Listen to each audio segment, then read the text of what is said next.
Welcome back to Norman Reviews, everyone, and here we go.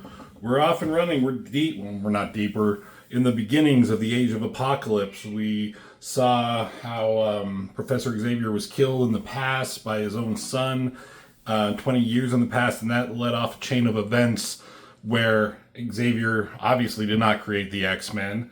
Magneto, in fact, did, because he made a promise to Xavier.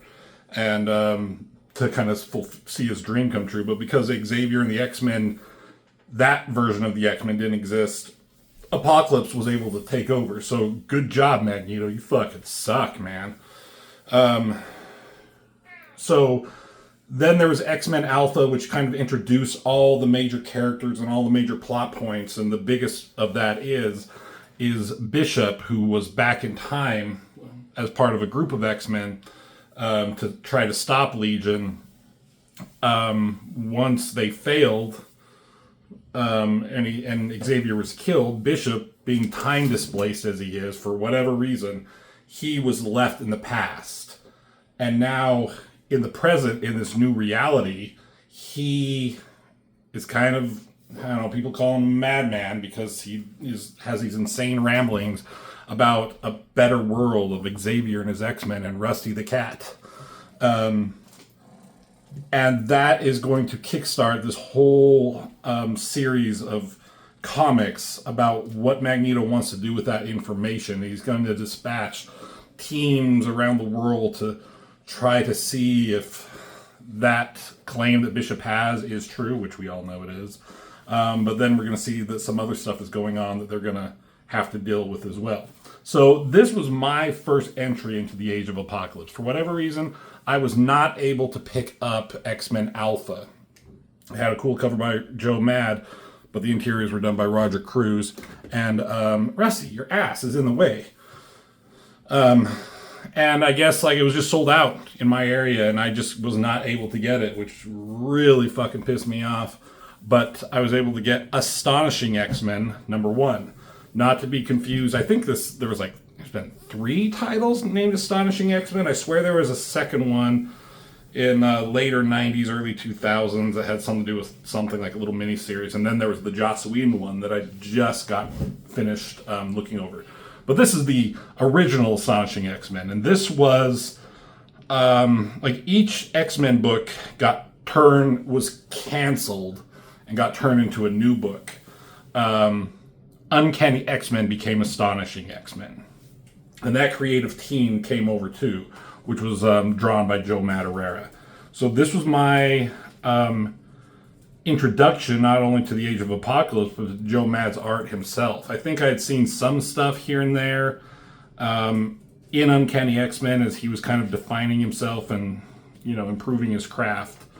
But this was it for me. And so let's take a look at it a little bit more closely.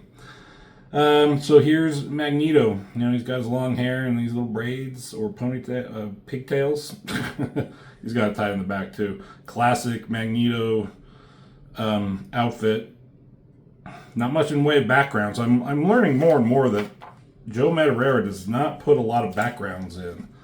I mean, he does it where he needs to, but his art takes center stage and you don't really notice it. Other artists, you would probably notice a lack of backgrounds if the image wasn't so good like it is here.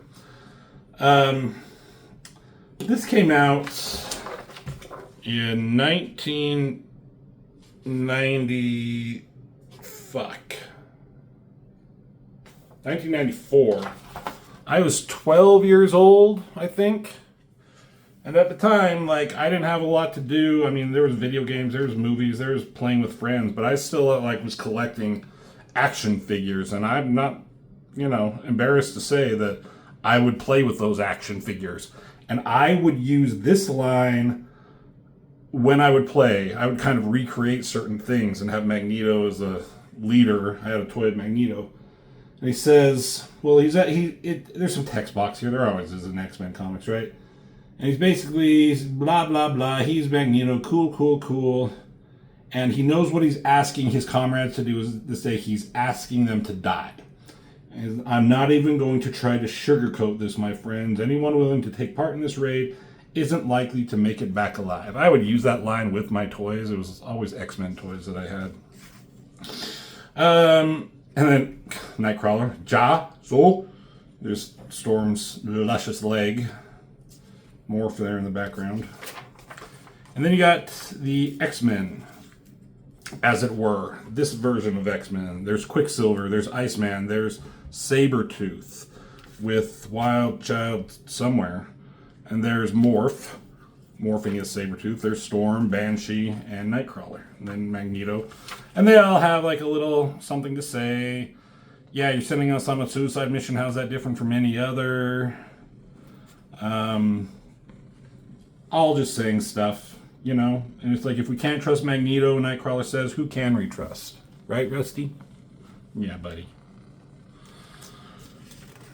So Scott Lobdell, writer, Joe Madureira, pencils, and let's see, Dan Green and Tim Townsend as inkers. So, I mean, there's some, you got a floor here. There's not much room for background, so you don't have to do a lot here.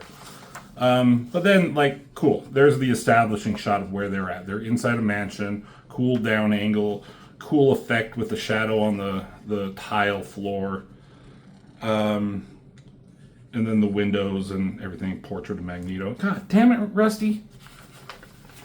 You're crinkling the paper. You're getting in my way. You drive me nuts. I hate you. But look at that little pink nose. He knows what he's doing. Okay, move out of the way. We'll cuddle later once I go to sleep. Hey, Rusty! Rusty! Damn it. So, anyways, sending him on a mission. He's come across information, he talks about Bishop, and then a lot of them are like, you can't fucking be serious. Like, this isn't, you can't believe this guy, right?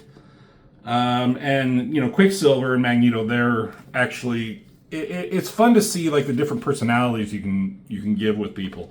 Quicksilver isn't so much of an asshole, and he has a good relationship with his father. Sabretooth used to be a villain, obviously bloodthirsty as anyone, but he's pretty noble and a hero here. I don't know, Iceman is kind of more of a dickhead here, it seems. Storm is basically the same.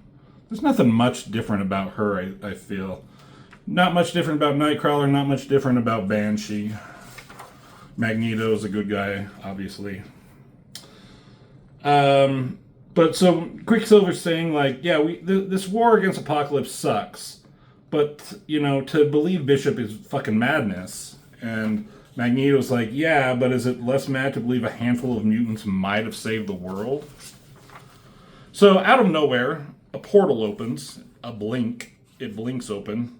That's a transporter? This don't look good, gang. But who would? And it's Blink, obviously. So she comes crashing through, and she's talking about how she's had some, they were in a fight.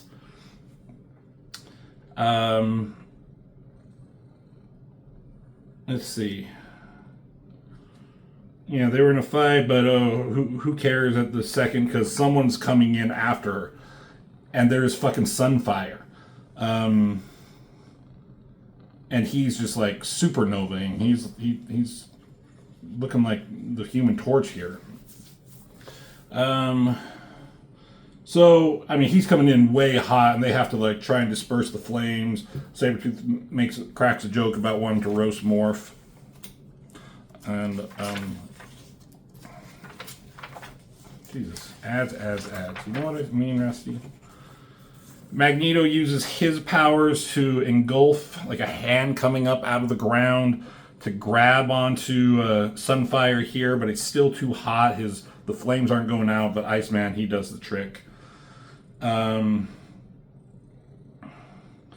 he makes a little smirk, like, yeah, don't bother thanking me. But then out of the portal comes one of these prelates. I don't know if this is a character. He kind of looks like the guy who would turn into a phalanx.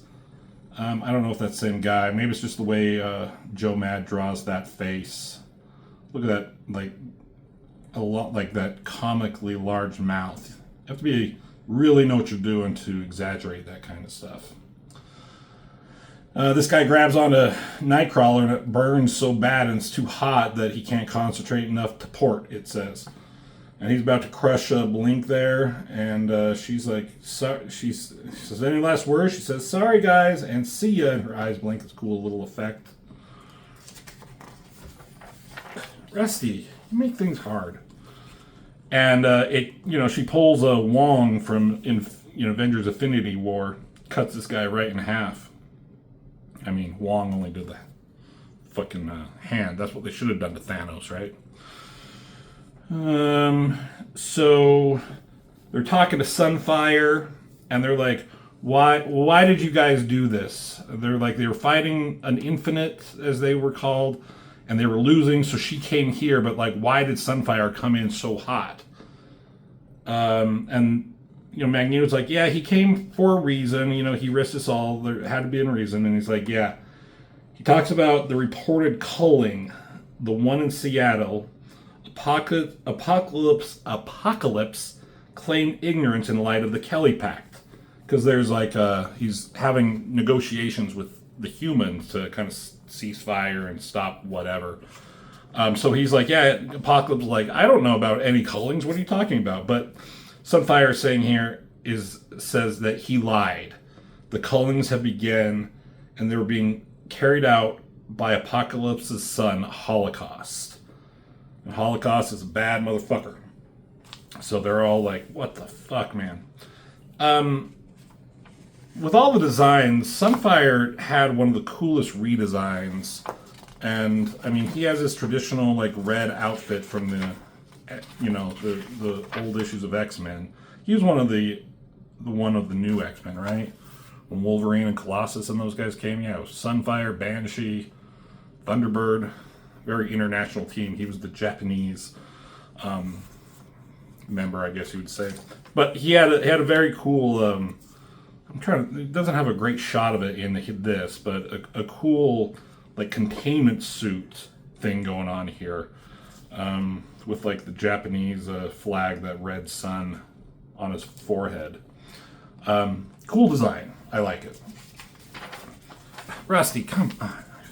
So, it cuts to Manhattan, and there's this Apocalypse Citadel, and there's this guy Rex. I don't know if he was in like a character from the main universe. And he's walking around, and he trips and he falls, and he sees all these like bones, skulls, and then he's kind of freaked out, but he's like, are they humans? And whoever's talking is like, of course. Like, there must be hundreds, thousands, hundreds of thousands, and it's Apocalypse. And he's talking about, I find the aroma soothing. So they're talking about Delgado was the guy who went through. I still don't know who that is. It was the guy who went through the portal. And Apocalypse is like, were you able to track him? Did you pinpoint the location of the X-Men? Because they have no idea where the X-Men headquarters are, right? And he says, not yet, but it's only a matter of time. And then this guy Rex, he's like, your face, what's wrong with your face? And he's like, nothing, it's a smile. So Apocalypse doesn't smile much, but he likes what he heard. I like this throw. Rusty, your paw is right over the one little image that I wanted to show. I like that throne, looks cool. Cool image. So, even though they're in Manhattan, they're in Westchester, which is not too far away, right? At the X-Mansion. This was Xavier's house, how they got it. Whatever. It is what it is. Where else are they going to be? So Rogue here is taking care of Sunfire, and I'm going to take care of you, Rusty. I'm going to throw you so hard, so fast, you'll never want to come back. Oh, but he just thinks he's the star. He's like, all your subscribers and viewers love me more than your comic, and you're probably not wrong. Not far from the truth. But I gotta do this. Okay, move. See you, buddy. Thank you. So, Rogue and Blink are taking care of Sunfire. He's talking a little character moment. He's talking about how he lost his entire country to Holocaust, everyone he loved, everyone who depended on him. And so he wants some revenge on Holocaust, and he has a little tear. I think it would like evaporate with all the heat. And there's Gambit. In X-Men Alpha, he showed up because he was called by Magneto to come. Magneto had a mission for him. And we'll get into that once we get into that book. And so he's come to see Rogue because they have still a romance in this universe. You think they could, I mean, if you have the opportunity to change up everything, like, you still want to keep Gambit and Rogue as kind of they had a thing. They don't go into it very much at all. It's just Gambit, like, that's his reason for leaving the X-Men, because she married Magneto, who I guess was his best friend. And then that kind of, that's his motivation. So I guess it worked, but you think it could have been something different. I don't know. Rogue and Gambit, he goes for somebody else. We'll get into it. So he wants to talk with her alone. They go walking out this fucking hole to outside. Not a lot of people like Gambit. The rest of the X-Men don't like him. Blink's thinks he's an asshole. But Rogue kind of still has a soft spot for him. And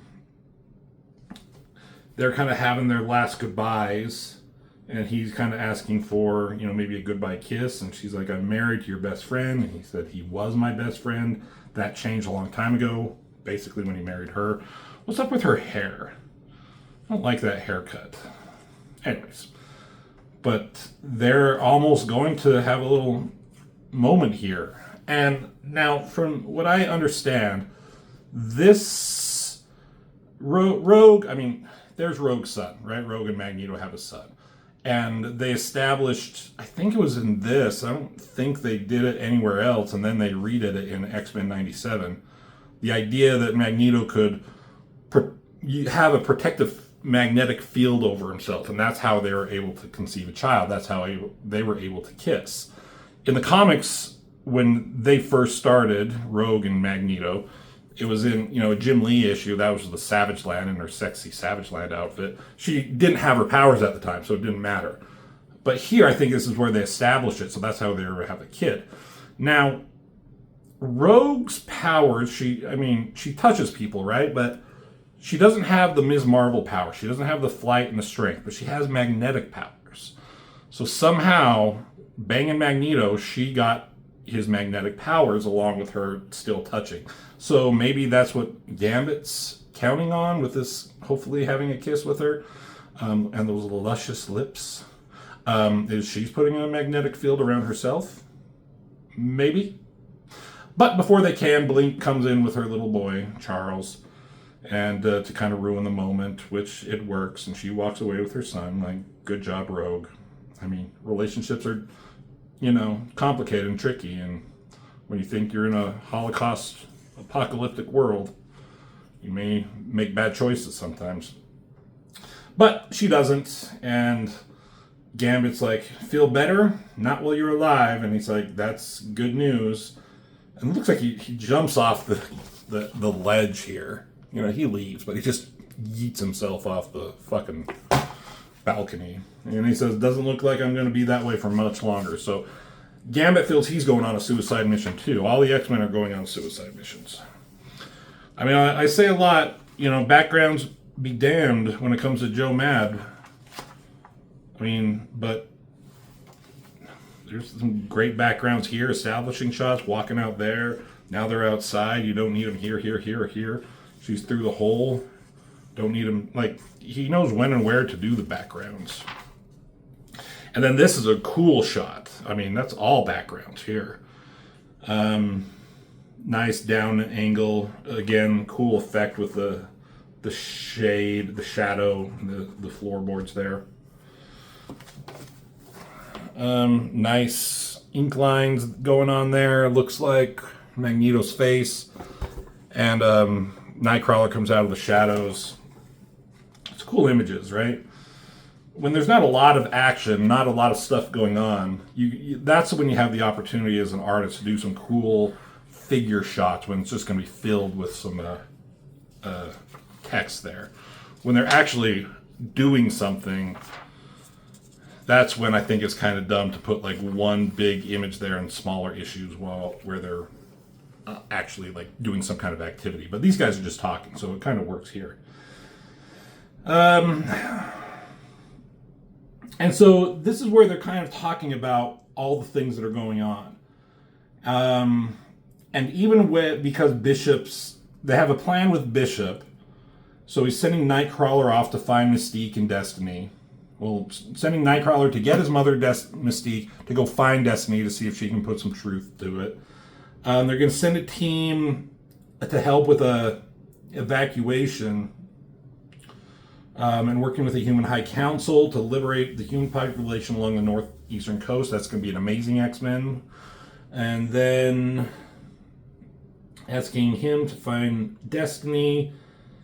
And then Peter and Kitty, have been dispatched to Seattle in Generation X. Generation Next, it's called.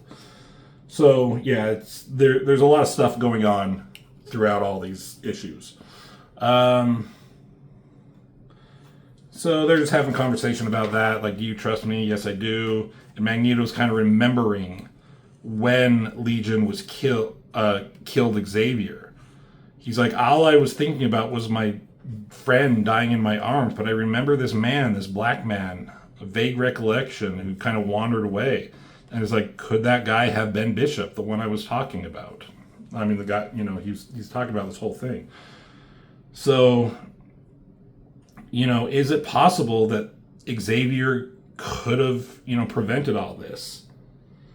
And so they're having kind of a philosophical discussion. He's like, so even if that's true, you would sacrifice this world completely, even if it means giving away our lives and that of those we love? Magneto has a wife and a child. It must be a pretty fucked up place to consider sacrificing those. Like, I have a wife and a child about that age. Like, it's kind of making me teary-eyed thinking about having to give them up to, like, create a better world. So it must be really fucked up. It must be like an age of apocalypse. And he's saying, yes, even if. God help us, even if. So Rogue and Blink are kind of getting ready to take off. They're going to go on another mission to stop Holocaust and the Cullings. And Quicksilver is going to take a team to help with the evacuation. So I don't know where they say it. They say it somewhere in here, but the idea is like, yeah, it's great that we're helping with an evacuation, but that doesn't mean shit if, like, we're evacuating, like, 100,000 humans one place, but in another place, 100,000 humans are being killed. We got to save both. So Quicksilver is kind of like, but, you can't go yourself. Like, just the three of you, it's insanity. He's talking about her, like, Blink, Rogue, and probably Sunfire. But Sabretooth comes walking by and is like, well, they're not going on their own. And me and Wildchild, who's slumped over his arm, like, we're coming too. She's like, thank you, Creed. I didn't do it for you, but you're welcome anyways. Sabretooth is the version of Wolverine in the X-Men. Wolverine is out there. And he's not much different from a regular Wolverine, but on the team, it's Sabretooth now. And then here comes Sunfire and Magneto's telling Quicksilver that, he's leaving the rest of the X-Men in his care, like he has to take over, because Magneto's going to go on this trip too. And he's like, but your place is here. And he's like, yes, but these times are dire. And I need you to remind the others about our goals. Remind them no sacrifice is too great, but most of all, remind them to floss. Of course, sir. Wait, what? Did you say floss? It's fucking morph. That's a fucked up thing, playing a joke on Quicksilver. And this is kind of a cool use of the powers. Quicksilver using his speed to try and punch him, but he gets out of the way by elongating his body. So Rogue and Quicksilver have a little bit of a laugh. They're kind of family now. Like, that's his stepmom, but probably the same age. All sorts of porn about that, right?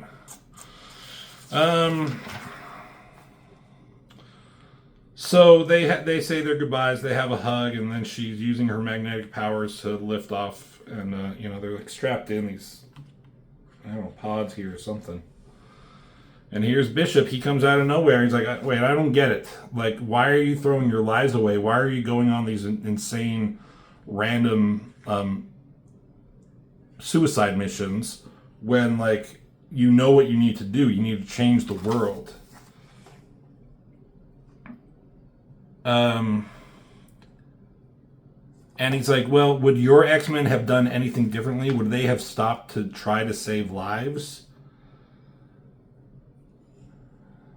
And Quicksilver says, this may not be much of a world, and it may not be the world it's supposed to be, but it's our world nonetheless, and we will fight for it. And Bishop says, I'm certain the Professor wouldn't have it any other way. That's the end of this first issue. Not much in way of action, but just kind of cool setup, introduction to the world, a little bit more of an introduction. So, there you go. Astonishing X-Men #1 of The Age of Apocalypse by Joe Mad. I've been looking at a bunch of his art lately. If you've been following my videos, you've been seeing that I just finished his run, so now we're looking a little bit more. We're going to continue looking at Age of Apocalypse, but we're going to go through all the issue #1s of the comics I do have, and then we'll go on to issue #2. That way we're all kind of seeing things as they happen in real time. So, thank you for watching. I'm happy that we're getting on to Age of Apocalypse, and we're going to continue just rolling on. So, I will see you in the next video.